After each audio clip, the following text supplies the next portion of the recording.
Very good. All right, well, welcome to our September 13th meeting of the Board of Aldermen of Clayton. And I think we will start with the roll call. Ms. City Clerk. Alderman Lynch, Here. Alderman Berkowitz, Here. Alderwoman McAndrew, Here. Alderwoman Buse, Here.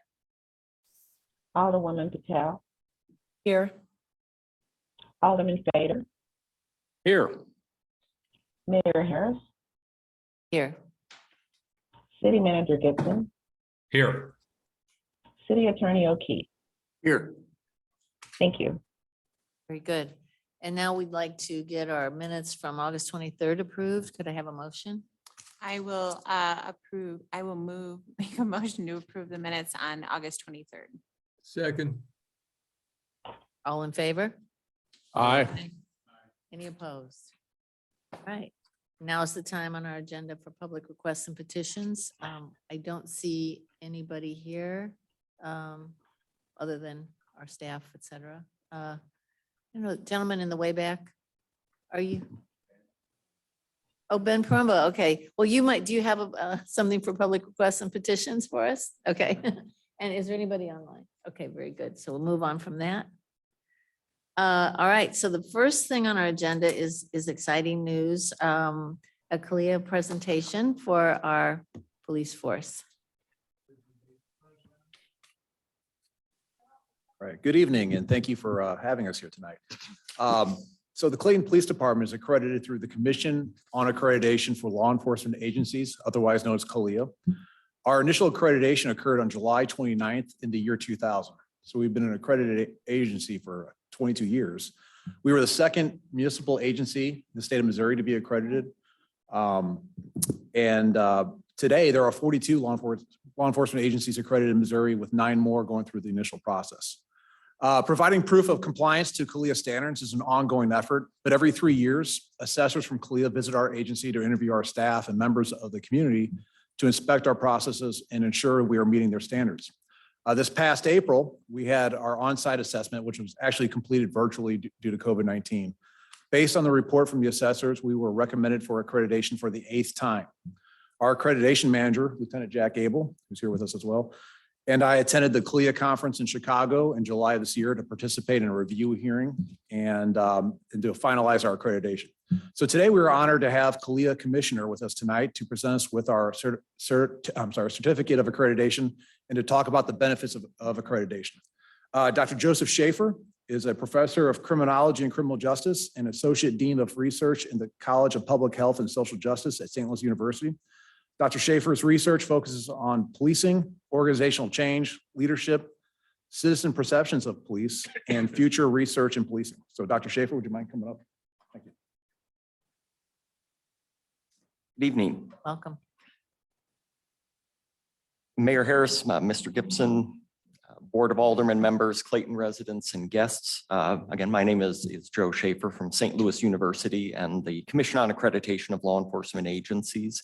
On behalf of CALEA, Commission Chair Chief Marcus Brown and Executive Director Mr. Craig Hartley, CALEA is honored to be here recognizing the tremendous effort and commitment put forth by Chief Smith and the Clayton Police Department. To provide a little background, CALEA was created in 1979 when the founding organizations, the International Association of Chiefs of Police, the National Association of Black Law Enforcement Executives, the National Sheriff's Association, and the Police Executive Research Forum recognized a need within the law enforcement community to develop a set of professional standards to enhance the delivery of police services to citizens throughout the community they served. Since its inception, CALEA has accredited agencies under standards developed by public safety practitioners and leaders from across the country. The standards are reviewed continuously to ensure each is current and remains relevant. These standards cover a wide range of administrative, operational, and logistical issues and serve as a modern management model that provides the framework for recognizing professional excellence within public safety. The goals of CALEA are to strengthen crime prevention and control capabilities, to formalize essential management procedures, to establish fair and non-discriminatory personnel practices, to improve service delivery, to solidify interagency cooperation and coordination, and to increase community and staff confidence in the agency. In a time when public safety is being scrutinized, Clayton community leaders and citizens should take comfort in the fact that its police department has voluntarily committed to operate at the highest level and under a set of more than 450 rigorous standards. Importantly, the Clayton Police Department connected their recent review process with the 6 main pillars of the 21st century policing recommendations issued by the White House in 2015. The agency has gone above and beyond to ensure it is meeting the highest professional standards and is connecting its operations with the best contemporary practices in policing. Based on the goals and mission statement of CALEA, I can think of no better time or place to present this accreditation certificate to the agency than at a public meeting, where all can share and recognize the hard work this agency is committed in remaining accredited. The certificate itself is a simple matted picture within a frame. It has a much broader symbolic meaning. The certificate clearly represents the agency's efforts to achieve accredited status, thereby demonstrating the willingness to change in order to effectively address contemporary public safety concerns. It represents a commitment to doing the right thing and doing it the right way. Lastly, it represents an ongoing dedication to ensuring the agency's resources are appropriately developed, effectively deployed, and constantly managed, all in the name of a safer community for workers, visitors, and customers. At the commission meeting held on July 23rd, 2022 in Chicago, Illinois, CALEA commissioners reviewed the assessor's report, concurred with the findings, and unanimously approved the reaccreditation of the Clayton Police Department. This is the 8th time your police department has been granted accreditation status by CALEA, and as the chief indicated, Clayton is one of the first agencies in Missouri to achieve this accomplishment. If it's okay with you, Madam Mayor, and with the board, at this time, I'd like to invite the Chief Executive Officer of the Clayton Police Department, Chief Mark Smith, his accreditation staff, Lieutenant Abel, and other staff members to present this certificate for CALEA Advanced Accreditation.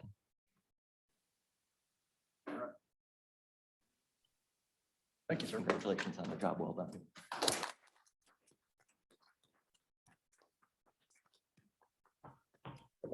A couple more things. I'd like to thank Lieutenant Jack Abel here. He's the one that designed the accreditation process to align it with the 21st century pillars of policing. We also had 16 members of our staff interviewed by the CALEA assessors.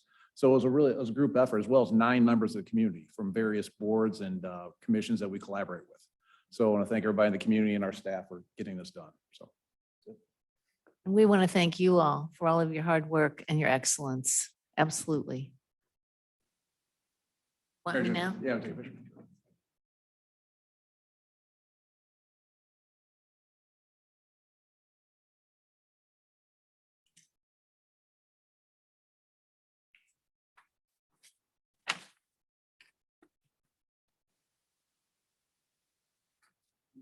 In that.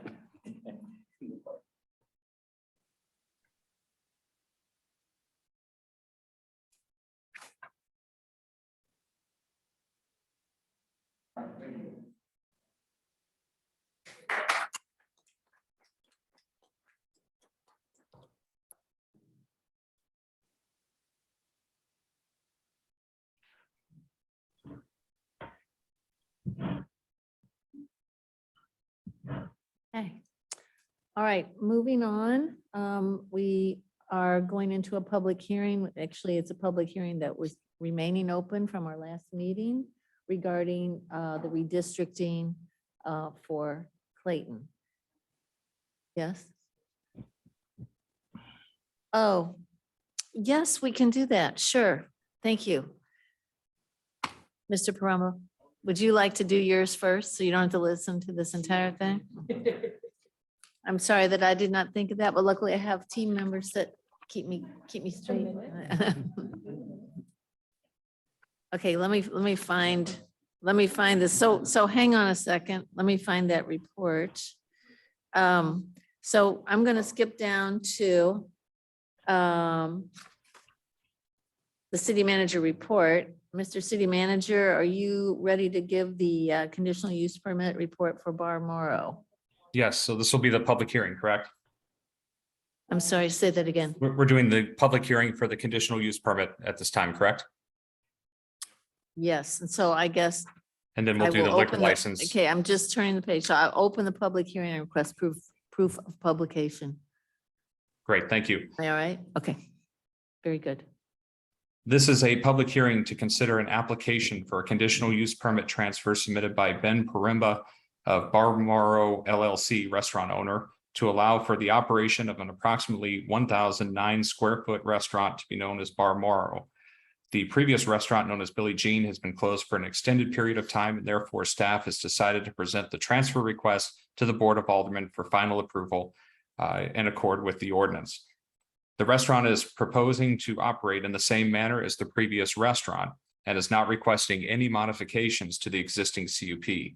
Bar Moro will operate Tuesday through Saturday from 5 p.m. to 12 a.m. A liquor license is being requested, will be the next item on the agenda. The applicant also intends to obtain an outdoor dining permit. The restaurant is not required to provide off-street parking for patrons because it measures less than 3,000 square feet.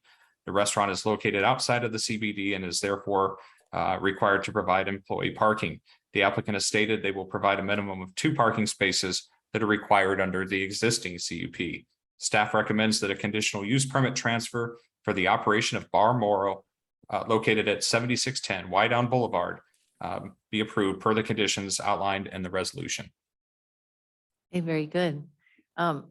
Would you like to tell us about the restaurant and introduce yourself? And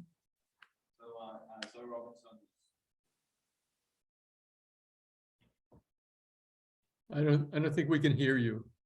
step I up think to the, that oh, is that? mic on? is It's not off. even on. Here we go. Sorry, I'll start. So I purchased the restaurant from Zoe Robinson.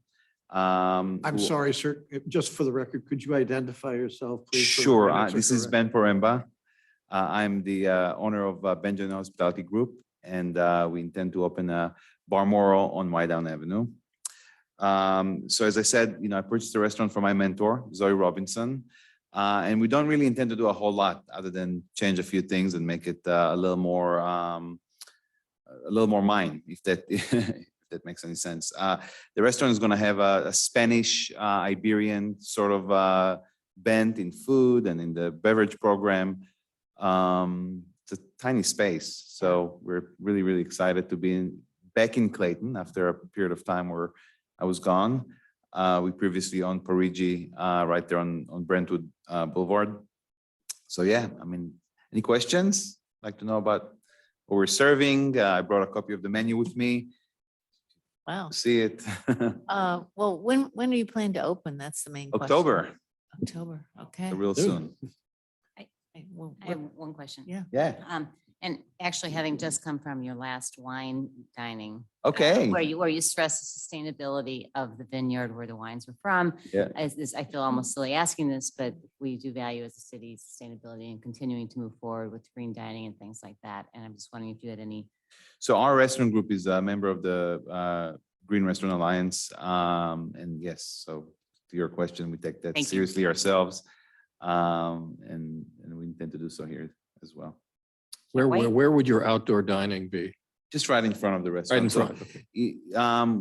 there's really not a whole lot of room for outdoor dining. We'll have a couple, maybe 2 or 3 tables for actual dining, and and I want to have some just kind of like waiting area, more of a lower seating out there, so people who wait for a table can Thank have a you. drink out there. So Very good. Other comments, questions? Well, we're super excited great. and thank you guys for having me move it up in the agenda. But Yeah, thank you. for really that. excited and I know a lot of people are anxiously awaiting your opening. So Yeah. welcome to So we Clayton. thank you. Thank you. Welcome back to Clayton. more. Yeah. So, Okay, all right.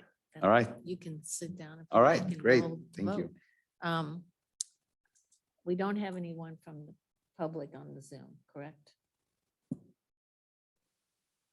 Okay, so, all right. Okay, then, I will close the public hearing and Alderman Litz. I'll move to approve resolution 2022-19, granting the transfer of a conditional use permit to Bar Moro located at 7610 Wydown Boulevard. Second. Any further discussion? Okay. All in favor? Aye. Aye. Any opposed? Very good. Shall we move right into the liquor license? Mr. City Manager? Yes, Barb Morrow LLC is requesting a liquor license to sell all kinds of intoxicating liquor at retail by the drink, except Sundays at 7610 Wydown Boulevard. The police department has completed its review of the application and supports the issuance of the requested license. The Planning and Development Department will be submitting the conditional use permit on the same board agenda for approval, which was just done. The applicant has chosen not to submit a petition from surrounding property owners and first floor tenants. As a result, they are aware that this application must have a supermajority vote of 5 board members in order to be approved. Staff has requested that a representative attend the meeting, and we have him here this evening. Staff recommends passing a motion to approve the liquor license to sell all kinds of intoxicating liquor at retail by the drink except Sundays. Don't you love that description? All right, any discussion up here? No, and none online. Okay, so Mr. Lentz, I'll move to approve a liquor license for Bar Moro located at 7610 Wydown Boulevard. Second. any discussion? Okay, all those in favor? Aye. Any Aye. opposed? Okay. Thank you. You have your wishes granted. Go ahead. We'll look forward to your opening. Okay, so I will jump back to the beginning of our regular agenda here and state that the public hearing remains open for the redistricting proposal, and we will get a report from the city manager. Yes, thank you, Mayor. During the meeting on August 23rd, 2022, the Board of Aldermen held a public hearing and discussed the recommendation from the Redistricting Commission. Another ward boundary map, known as Option E, was introduced during the meeting for review by the Board of Aldermen and the public. Staff recommends that the Board of Aldermen conclude the public hearing and adopt a redistricting map in accordance with the city charter. And I will put that Option E up on the screen. So I'll share that in just a moment here and turn it over to the board for discussion and the hearing.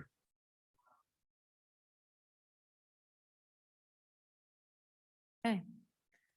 There it is, Option E.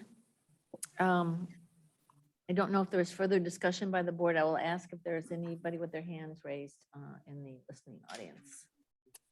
No one's got their hand raised. Okay.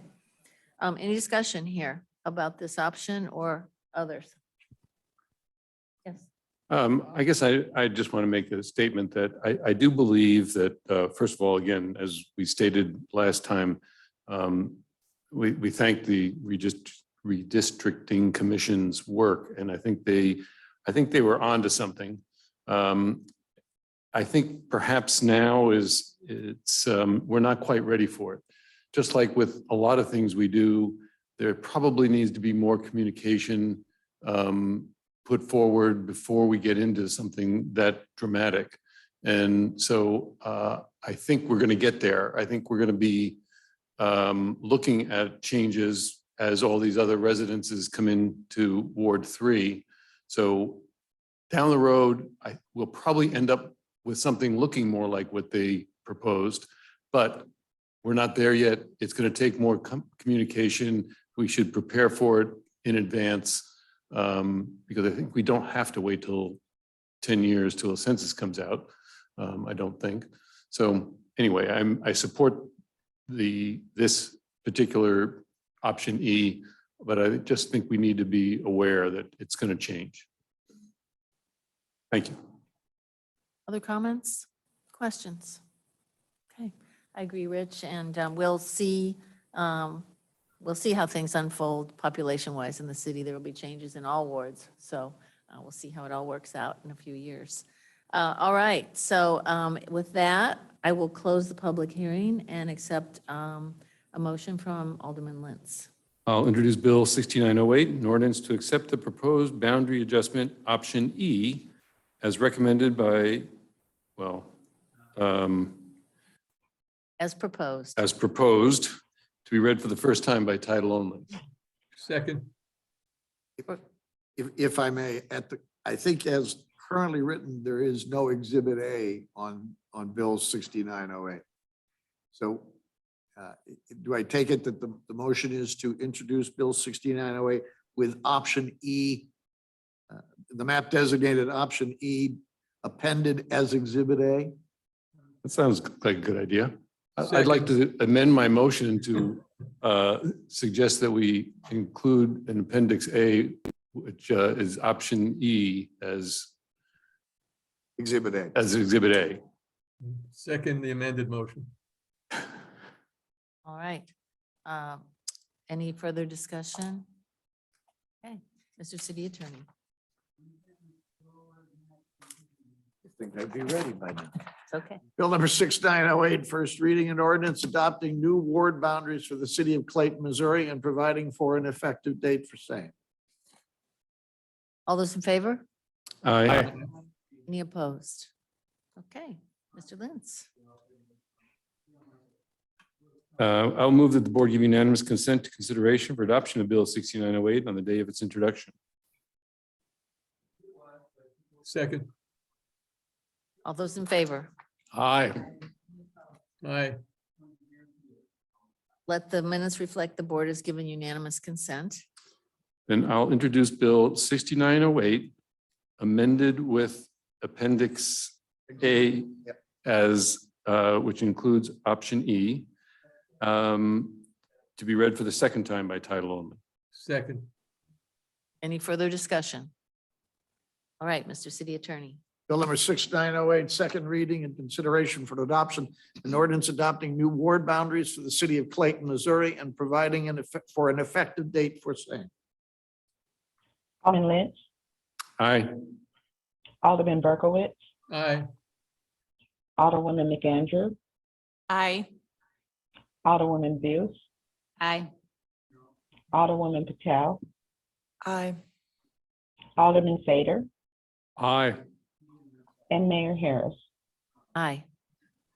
Thank you. Okay, moving on to property tax levies. I will open the public hearing and request proof of publication. And Mr. City Manager. Yes, Mayor, this is a public hearing to receive public comments and input on the 2022 property tax levies. Each year, the city must approve property tax levies, which are then submitted to St. Louis County for billing. Calendar year 2022 is not a reassessment year, and therefore there is little change in continuing assessments. The city experienced significant new construction growth, increasing in residential assessed values by over $10 million and commercial assessed values by over $14 million. Subject to the maximum voter approved rate of the tax levy, the city is allowed to receive additional revenue up to the lower of 5% or the consumer price index or CPI, which was 7% for this year, and for the value of new construction. Per the fiscal year 2023 proposed budget, we are submitting the maximum allowable rates for your review. The levies as presented are still subject to change due to the County Board of Equalization process and the Missouri State Auditor certification process. Therefore, there is still potential for these rates to change slightly. And I will put the rates up on the board so we can review those together. All right, you should be able to see that now. So all these rates are at $100 of assessed valuation. And so in this column here, you'll see the 2021 tax rate. So that was last year's tax rate. Over here is 2022's tax rate as we have it this evening. And then the difference between the two is in this far column on the right. So for general revenue, for residential, we're looking at a decrease of 0.001 cents. For commercial, we're looking at a decrease of 0.033 and no change on the personal property tax. For general obligation or debt service, you can see that there is a slight decrease there as well on both residential, commercial, and personal in the amount of 0.012. And then on the police building debt service, there's no change on residential, a 0.005 increase on commercial, and no change on the personal property tax for that particular debt service. Moving on to the total tax rate. So this is all of those combined, the general and the two different debt levies that we have. You can see the total tax rate. There is a decrease there of 0.013 for residential, 0.026 for commercial, and 0.012 for the personal property tax. In addition to those standard rates, we do have the special business districts. So this is an additional levy that's collected within the downtown area.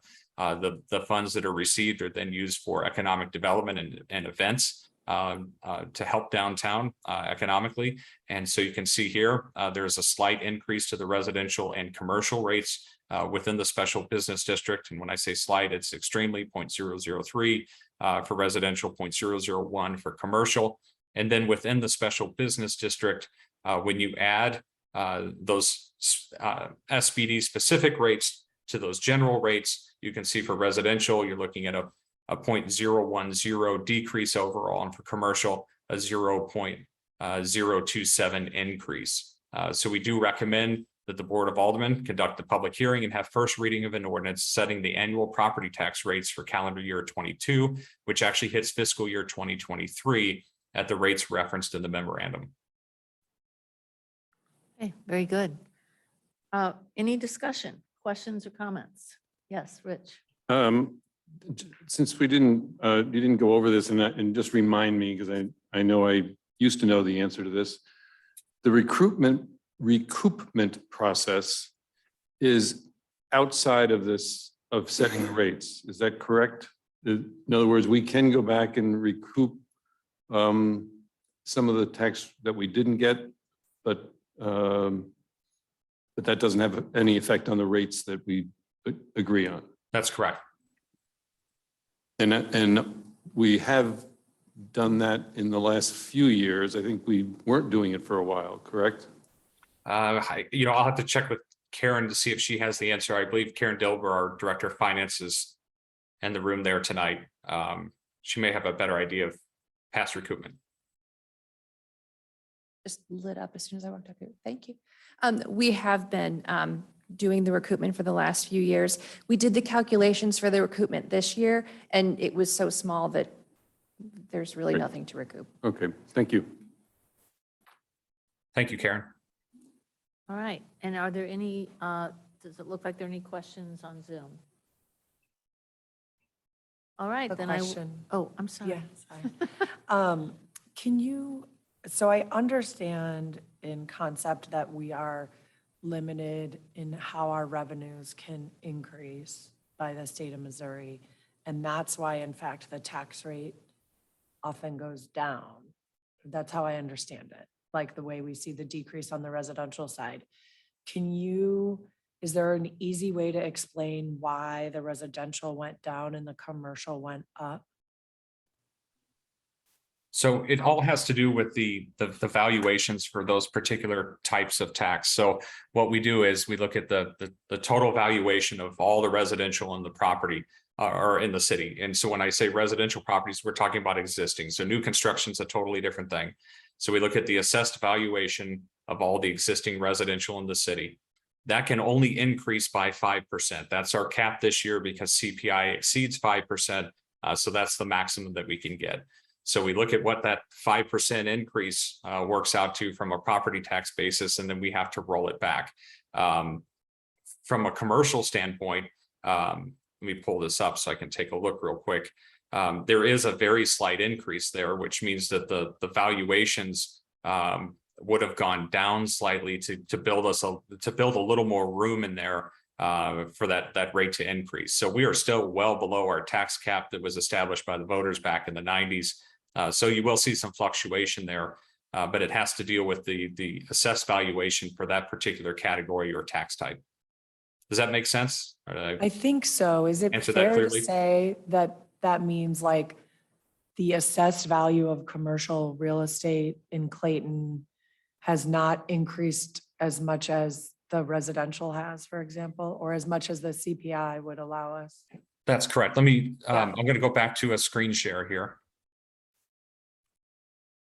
Okay, so you can see on the assessed valuation here. So for residential, the prior tax year, our valuation was 683 million. I'm really rounding here, but 683 million, we'll call it. And you can see that it bumps up in the current tax year to 690. On the commercial side, you can see that the prior tax year was 451 million. That actually decreased to 443 million in change. So On the residential side, because we can only capture a 5% increase, we have to roll the rate back slightly. On the commercial side, since it decreased, we can actually increase the rate slightly to still capture that 5%. Thank you. I'm guessing that some of that decrease was the fact that they demolished a lot of real estate downtown, and that essentially is no longer being valued until it gets rebuilt. That's correct. So the family courts building, for instance, that was purchased by Enterprise would have hit the tax rolls at the time that closed. So that's a building that was demolished, and that would change certainly. The area on Central may have factored into this as well. That's recently been demolished. So that does change the valuation there. Some of these other changes could have been successful protests that entered the system. So a lot of times if these really expensive properties downtown protests and they're successful and get the valuation of their building down, it does impact just a few of those buildings. Slight changes impacts the total for us. I think it's a combination of those. But the family court was not on the tax rolls, was it? Enterprise would have closed on that before January 1. Yes. And so then it became, as soon as they bought it, it was on the rolls. and That's then- correct. It would have gone on the tax rolls as a commercial valuation. Okay. I think just that slide where you were kind of showing us the different valuations, I think that would be an important slide to communicate to the public this fall. Like, this is where, residential valuations went up, but our tax rate went down and commercial went up. And, so I just feel like, because it's so counterintuitive, that I just feel like this might be a way to just get that data in front of the public and say, this is what's happening. So we realize that your house value went up, but our tax rate, that what we can collect from the city, came down. So. Okay. I agree. Sounds good. All right. Any other discussion? Okay. Alderman Lentz. I'll introduce Bill 6911, an ordinance to approve the property tax levies for tax year 2022, fiscal year 2023, to be read for the first time by title only. And by the Second. way, I will close the public hearing. Mhm. Do we have a second?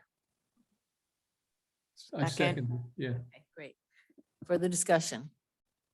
All right, Mr. City Attorney. Bill number 6911, first reading, an ordinance levying and establishing the rate of annual taxes for general municipal purposes, police building debt service, general obligation debt service, and special business district purposes to be collected by the city of Clayton, Missouri for the year 2022. All those in favor?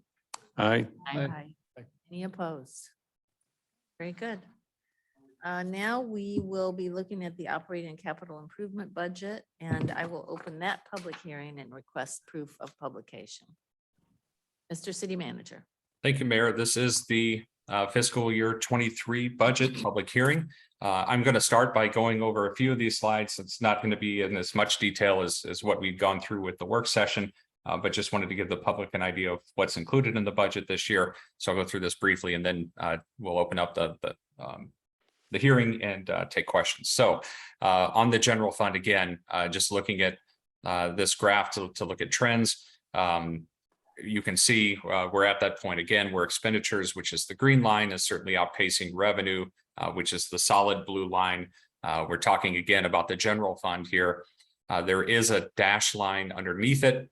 The dash line represents revenue without the operational transfer that comes from the capital improvement fund. So you can see that if you eliminate that and you're just purely looking at general fund revenue versus general fund expenses, that gap is becoming quite large at this point. So for revenues, we did calculate these revenue projections based on the best information available, as well as industry projections. For expenditures, we did have increases in our expenditures. The biggest were in contractual services. One reason for that is inflationary pressure. We'll talk about that quite a bit, I'm sure, leading to price increases. And there are two large one-time expenses that are included in the contractual services line. The first one being a compensation study that's roughly $45,000, and a comprehensive plan that's $350,000 to be found under planning and development services. For sources of revenue, this pie chart's always helpful to look at to see where the money comes from. So you can see property taxes we just discussed. It's 27% of our revenue, utility taxes at 20%, sales tax at 21%, licenses, permits and fees 11%, parking at 7%. Parks and recreation, again, this is the outdoor parks and recreation, not necessarily the center of Clayton, is 3%. Fines just 2%. And then you can see grants and miscellaneous. So this is a snapshot of where the money comes from. And then as far as where the money goes, the majority of it goes to personnel. 68% of the general fund goes to salaries, overtime, Social Security, Medicare benefits, so your payroll taxes, those sorts of things. So by far our biggest expense is personnel, which is common for really every municipality and private sector as well. Contractual services, 27%. That's things like waste collection, utilities, all of our software licenses, lifeguards, insurance, legal services, training, mowing, and all types of other professional services. And then commodities make up just 5% of our annual general fund expenditures. Those are things like uniforms, supplies, fuel, salt, and construction materials. This spreadsheet has been updated a little bit since the last time we met, and I'm not going to go through this in line detail, but I did want to point out 2 changes. The last time you saw the budget, this deficit number was not as bad, I'll say, as it is now. It actually got a little bit worse. There were 2 items that changed. The first is the property tax was reduced by $135,000. The reason for that is the previous calculation used CPI for those existing properties. CPI, the state declared that at 7%. So we had used 7%. But then as we were reviewing the property taxes and took one more look at the Hancock Amendment, realized that there's a cap of 5% on increased valuation. So we reduced that amount by 2%. And that led to a reduction of roughly $135,000. So that change has been incorporated in here.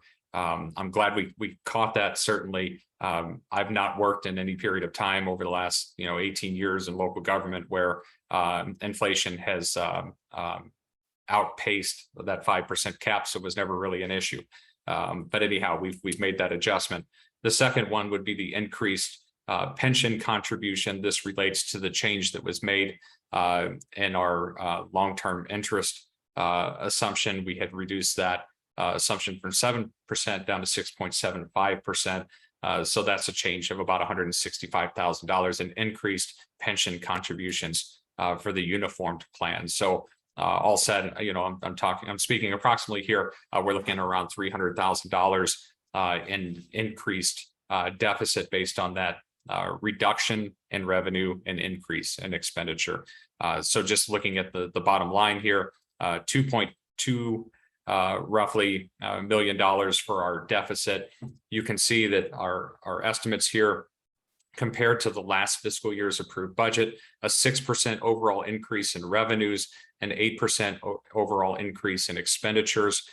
When you look at the estimated number, you will see that it looks like revenue is decreasing. The reason for that is the large federal grant that was received on this line right here of about $1.9 million between the initial payment and the supplemental through ARPA. We are not going to receive that in 23. So we would expect that the total number, the total revenue will go down in the current fiscal year. So any questions on the line items before I move on? Again, I know we discussed this in some detail. I received a few individual questions afterwards, and we were sure to answer those promptly. Next is a little talk about. David, Yes. sorry. I just want to point out and make sure that I'm seeing this clearly, which is that if we look back at 2022, we are estimating controlling our expenses to quite close to what we adopted in the budget. And our revenue ended up being higher than what we budgeted, primarily because of that grant. Correct. So revenue, it was quite a bit higher because of that grant. We didn't have it in the adopted budget, but we did make that adjustment when the money was received. So that's why the estimated number is higher. And you're absolutely right. Cost control is part of the reason that expenditure is lower, but really the biggest driver is the fact that we had a lot of turnover, really record turnover in those vacant positions. As they're vacant, you're saving money because you're budgeting as if every position will be filled and you'll be paying benefits to those employees. So, we had times where we were 15 to 18% down as far as our total headcount. So at that time, we were realizing quite a bit of savings, throughout the year. So it does lead to some increased overtime, especially in our public safety departments, fire in particular, where we have minimum staffing. But overall, it does lead to really a net savings. So I would say it's a mixture of cost control and vacant positions. Just having said that, David, I'm suspect you would also say, having been down, as you said, 15% in staffing or whatever, is not sustainable at our service levels. That's correct. And looking around town, I mean, you can see some of that. So, as far as the frequency of how we can get to mowing, and a lot of that's contractual, but we do a lot of that ourselves. We've had to adjust things, and I do think that some of that is noticeable. Our turnaround time for different things has been slower. We were down an inspector and a plan reviewer at the same time. So, that led to a slower turnaround time within planning and development services. So it is difficult to maintain service levels when, you have a reduced staffing. I feel like we've done a pretty good job to keep up, but long-term, no, that's not sustainable. I do think the compensation study and the implementation of that in the coming years is going to be important as far as being more competitive, especially with the private sector. Well, I'll just pile on because we also froze salaries, or we froze increases at 1% for 1 year. We did a lot of things that we can't sustain over the long haul and maintain the current service levels. Other comments, by the way? Bridget, were you going to say something? No, I think I just remembered, but David, the reason Public Works increase is like the 2023 proposed is substantially more than what 2022 is estimated. Is that because of that building, right? I can't remember. So that's on the capital side. We're going to be doing Yeah. the planning for the facility upgrades. A lot of that's being driven on the public works end. A lot of that's commodities. So like our fuel budget, for instance, we blew that really early on in the year. So we had to increase that amount. Salt went up dramatically. So those commodities combined with some professional services, that's what's driving the increase in public works. And if you look at it versus the estimated, and you see that it's a 12% increase, which is a pretty big number, public works had a substantial amount of turnover. We still have a vacant engineering position that's been vacant for almost a year. We were just able to fill one here recently that had been vacant for a long time. And then keeping maintenance workers and mechanics has been extremely difficult. So they had a lot of personnel savings. So that's why you see the 12% to the estimated, while it's just 5% when you compare it to the adopted budget. Any other discussion? All right, then I will close the public Oh, hearing. I'm sorry, Mayor. I have a few Oh, more I'm slides to go sorry. through really quick. I'm No, sorry, I that's didn't realize you fine. had more slides. I just wanted to talk about the fund balance for just a minute. We do have a fund balance target every year, of course. 25% is the floor. This is actually dated. I didn't update this slide. My apologies. 50% is our target.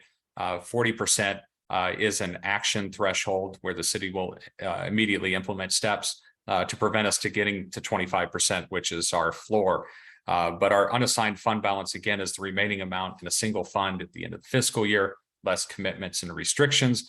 A lot of people view this basically like your savings account. So when expenditures exceed revenues like they do this year, we'll balance that budget using those reserves. So to give you an idea, the general fund balance and our projection there for the end of fiscal year 22, we believe we're going to be at about a 71% fund balance. And you can see as we draw down, we pull that $2.2 million out to balance. Our fund balance would then drop to 60% at the end of fiscal year 2023. So obviously that's not sustainable. There are a couple of one-time expenses in there. Again, the comp plan and the compensation study. So that's about $400,000 that isn't necessarily a recurring expense.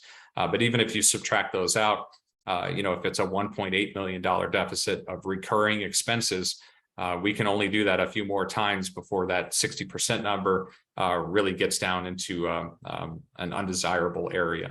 So again, trends for the fund balance over time, really getting bailed out with the federal money that we received both in fiscal year 20 through the CARES Act, and then in 21 and 22 through the ARPA funding. So we were able to kind of maintain and even build a little bit over that period with the federal money coming in. Of course, at the same time, we're freezing positions, giving small raises and experiencing turnover that led to some savings. But it's starting to widen again, where without that other revenue source coming in, our expenses are certainly starting to run away from revenues. So that's the trend we're looking at. So that's the general fund. We do have a few other funds I just want to remind the public of. First is the sewer lateral fund. So for properties with 6 or fewer units, you pay $28 a year. It's paid with your property taxes. You're reimbursed up to $2,000 if you have a sewer lateral failure, which certainly goes to help out on that expense. We do have a surplus right now in that particular fund, which is a good thing. That wasn't the case if you look back 5 years ago. We actually reduced that reimbursement amount because we were running an annual deficit. So we're able to build that fund back up, which is good. The special business district fund, you'll see this is basically a wash. So those special district funds that we talked about during the property tax portion, we receive those every year. We then transfer those, and that's why it says other financing uses, over to the general fund and pay those out through economic development and the events that we host. For the equipment replacement fund, we did have the change that we talked about. So this is our revolving fund or a sinking fund for the planned replacement of vehicles, equipment, and facility components. We did change that IRF criteria from $5,000 to $20,000. You also have to have an item with a life expectancy that's greater than 2 years. So if an item is between $20,000 and $25,000, we'll buy it out of the general fund contributes the amount. For items over $25,000 that have 5 years of benefit, the capital fund makes that contribution to the IRF. In 2023, we're going to buy 24 items that are scheduled for replacement, 11 vehicles, 4 software systems, and then 9 facility components. So 24 total items totaling just under $2.4 million. In the CIP, which is also a part of the budget, you can see how this breaks down as far as the various types of expenditures. The majority going towards public works types projects. So here's your street resurfacing that's paid through bond construction funds. Street resurfacing that's paid for out of capital funds is in the dark green next to it. We are paying for street lighting upgrades this year through those 2014 bonds. Pavement sealing is a big chunk. Parks and Rec is bigger this year, not just because of the extra pavilion that's being built, but also the Parks Master Plan and the Bike Ped Plan are within the capital fund. So that's why Parks and Rec looks like a bigger share this year. Monuments, we do have some bond funding that we're going to use to fix some of the neighborhood monuments. Microsurfacing, facility improvements.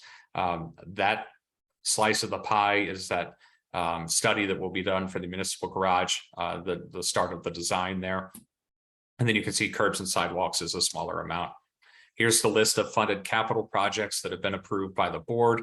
Again, $450,000 in there for municipal garage renovation, central business district resurfacing. So we were talking about that, the federal share of that a couple of meetings ago. You can see that that's a really large amount, just under $1.4 million, but a lot of that will be offset by federal contributions.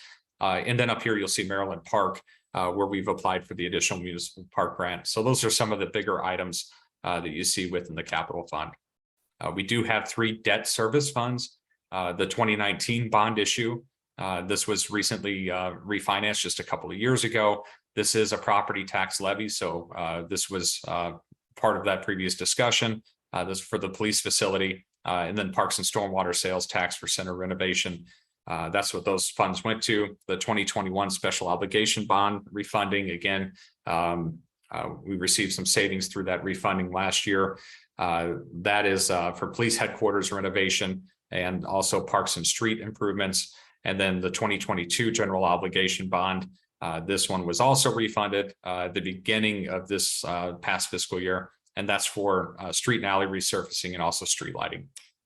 So you can see the outstanding amounts and the maturity dates for those. We have two going off in 2032 and the final bond issuance going off in 2034. Our outstanding debt related to those bonds is just under $26 million.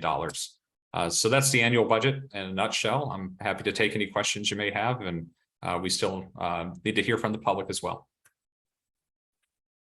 Okay, let's just say I did not close the public hearing yet. So any questions or comments from our audience? Can you see?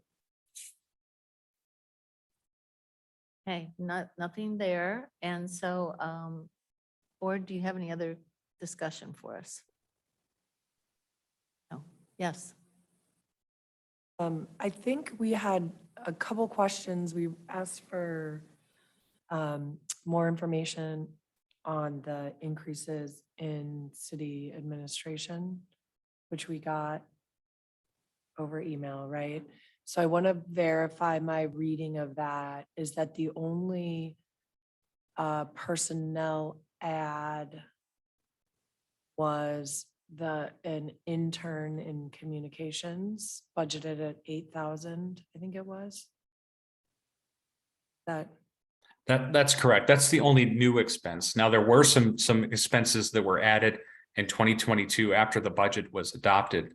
So this was the change in responsibility for the assistant city manager. Yeah. So that was an increase. Also, the events position that we had previously in the budget and going into 2022, that was a position that was frozen. We've replaced that position with the communications manager.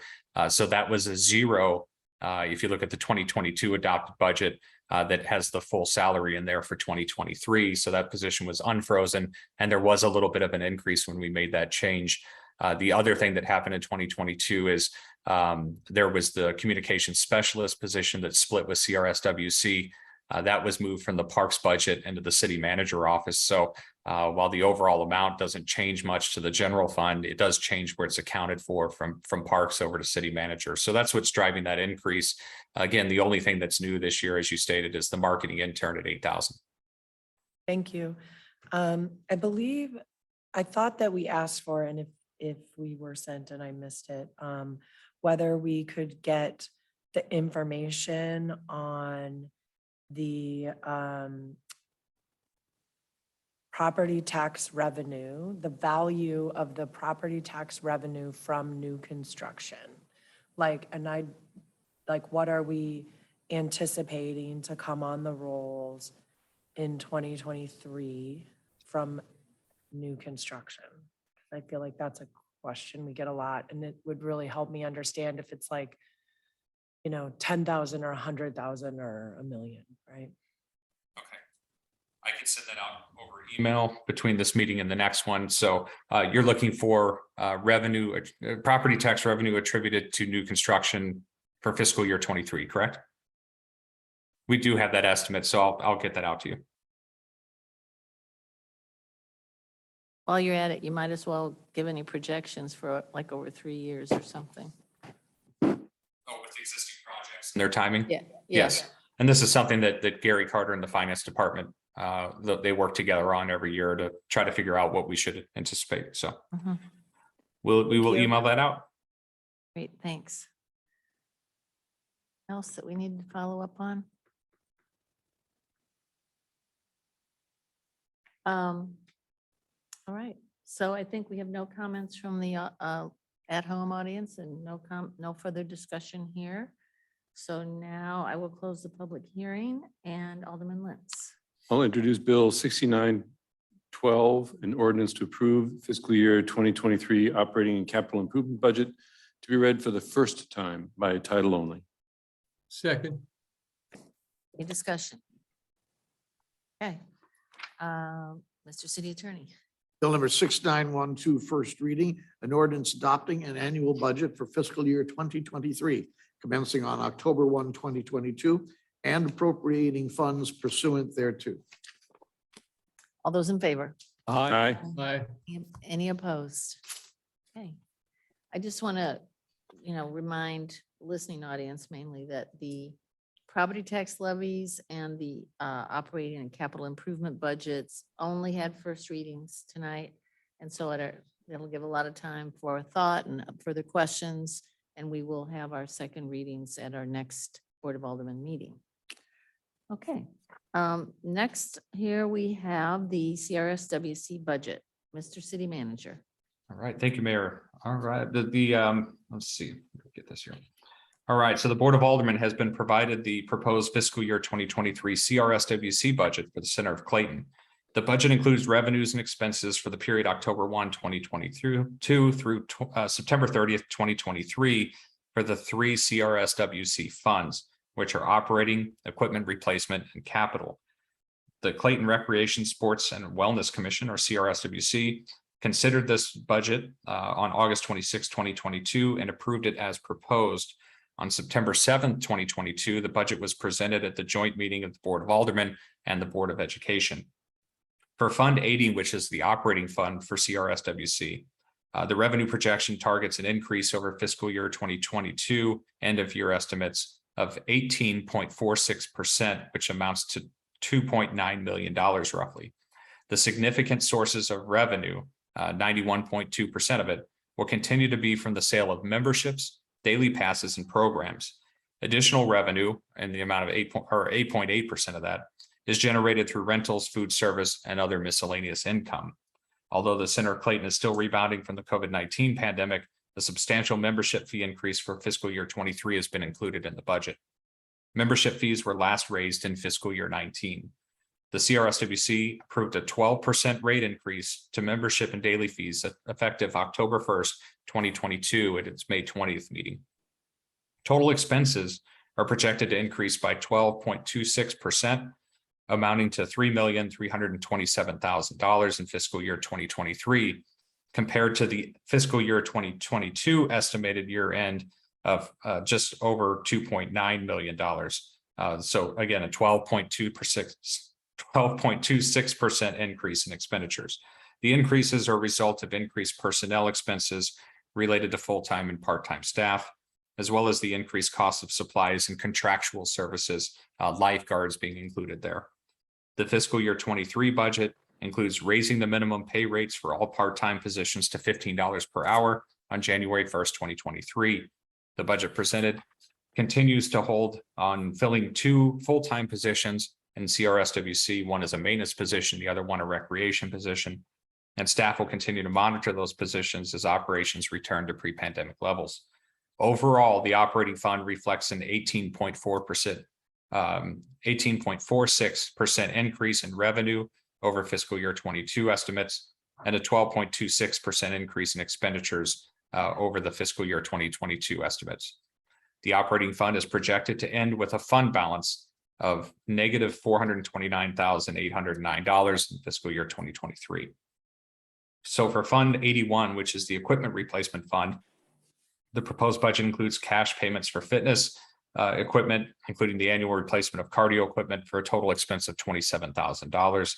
Additional equipment repairs and replacements are now included in Fund 81 that were previously included in the capital budget in the amount of $23,000 for fiscal year 23. Overall, the equipment replacement fund reflects $100,000 revenue, $50,000 in expenditures for fiscal year 23, and it ends with a fund balance of $50,000 at the end of fiscal year 23. For Fund 82, which is the capital fund reflects $200,000 in revenue and $100,000 in expenses for the fiscal year. The capital fund ends with a balance of $100,000 at the end of fiscal year 23. Contributions from the parent organizations have been budgeted at $300,000 each, and that was included in our budget in fiscal year 23, with $150,000 each budgeted for the operating fund, $50,000 towards the IRF, and $100,000 each towards the capital improvement fund. Overall, the fiscal year 23 CRSWC budget reflects $3,198,128 in revenue and $3,477,937 in expenditures, with a total fund balance of negative $279,809 at the end of fiscal year 23. Staff recommends that the board approve the CRSWC budget as submitted. And Tony Searing, our Director of Parks and Recreation, has joined us remotely this evening.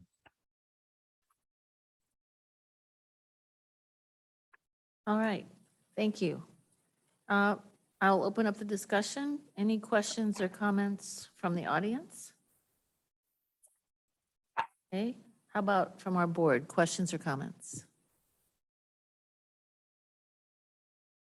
Tony, just one thing, can you remind me, I should remember this, but do the contributions shown here reflect or include debt repayment for the remodel?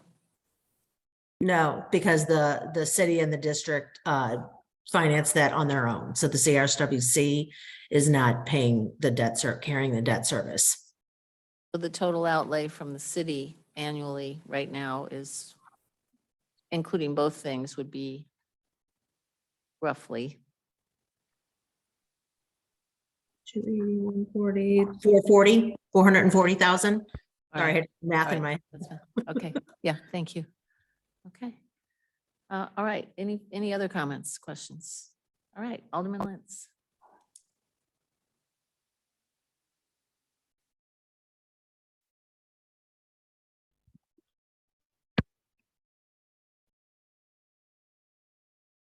Is there a second? Second.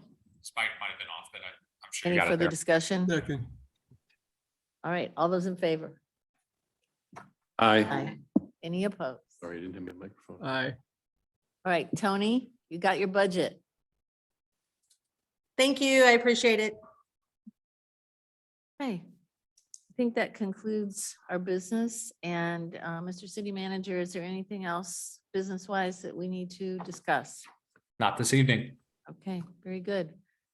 We can go around. I'll start with Alderman Lentz, to see if he has anything to share from the past 2 weeks. I guess the only thing that occurred, well, other than the art fair, which I'm sure everybody had a great time at, and was again a wonderful event.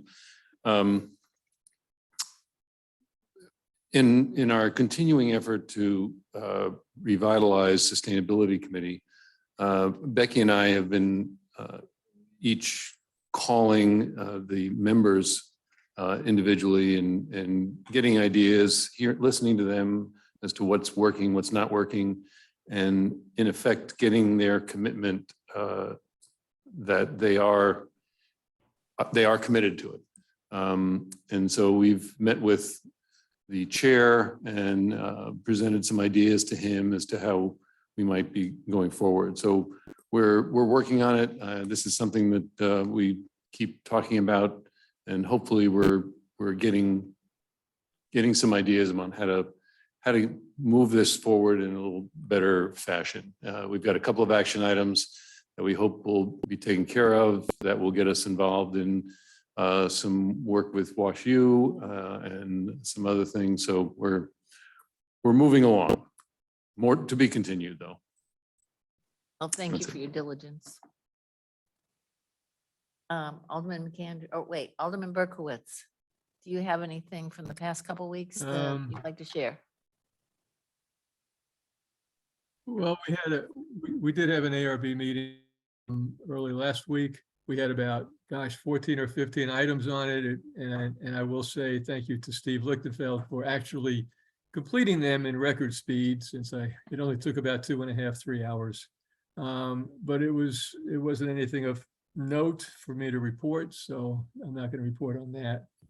I do want to report on one thing though, and I want to make it clear and give a commendation to Tony Searing. I think Tony did a really wonderful job on the budget for the CRSWC. I think her presentation at the meeting last week, I thought was outstanding. I think she hit all the good points, all the high points, all the important points for all of us to understand the budget.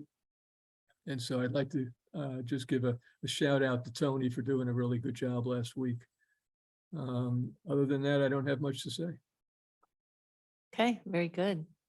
Bridget. I guess in the last couple of weeks, we did have a CRSWC meeting. We did have an audit presentation and Reuben Brown issued an unmodified opinion. So that's always good news for the center. We all just heard about the budget. That's what we approved, so I don't really need to go over that. We also had a Parks and Rec meeting just yesterday, I guess, and Justin gave us just kind of a brief presentation on the new pavilion at Oak Knoll that they're going to put in the coming fiscal year. And then we also talked a lot. I think the commission really wanted some clarification on what was going to happen with the commons, especially just related to the new study that we approved at the last meetings. So we had some good discussion about that as well. So, Yeah, great. Glad to hear. Alderman Buse.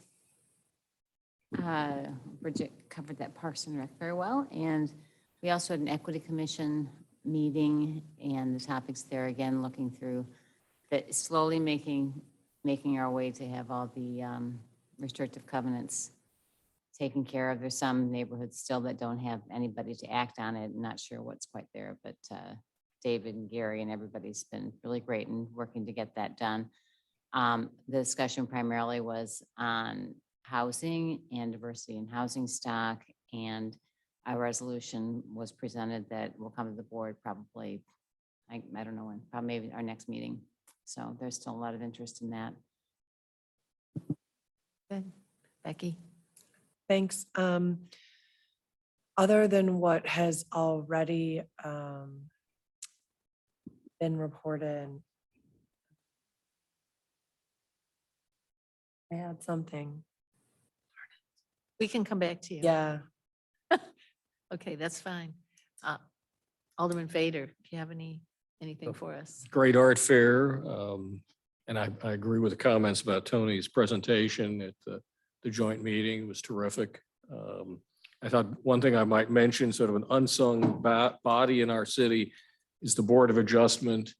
I used to sit on it. And I actually, because I was interested in one of the matters, I attended the last meeting of the Board of Adjustment, and I just would throw out some praise to Gary Sewell, who's the chairman, because he does a great job as he has for many, many years. But not only does he make the people who apply feel very welcome, but he and the entire board make a really excellent effort to make sure everything is on the record. And so I really think they do a terrific job.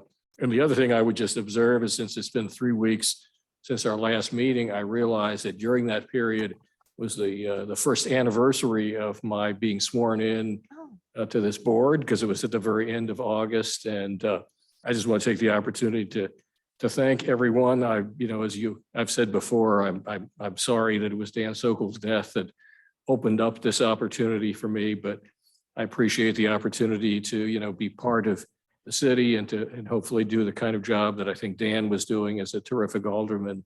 So I want to thank Bridget, my counterpart, everybody else on the board and the staff. And just because I don't think half a term is probably enough, I am going to run again and hope I'll have the ability to continue to serve the board in the future. So thank you.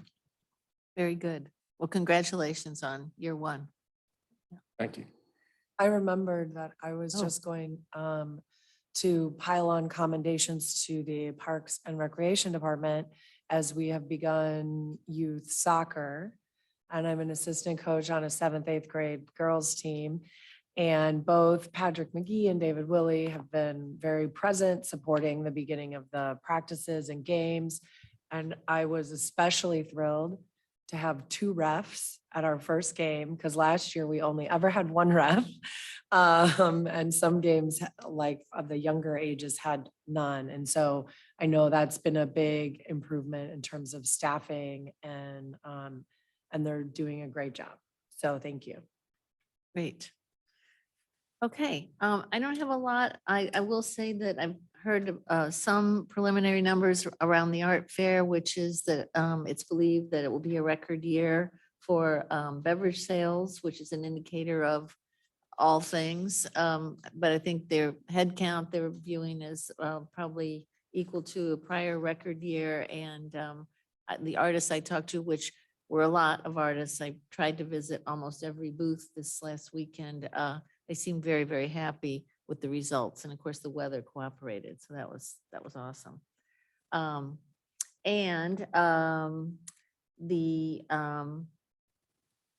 went to a groundbreaking today at the MC Marriott location. So they have made a lot of progress and are starting to build. Now they've got everything torn down.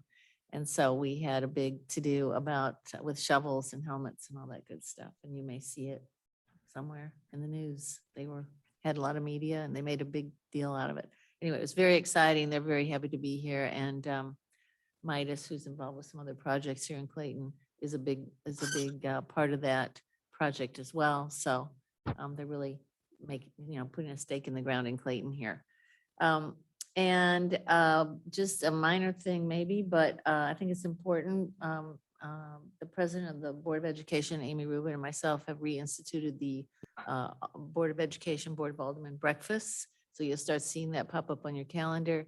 And if anyone who is not comfortable coming COVID wise or otherwise, that's fine.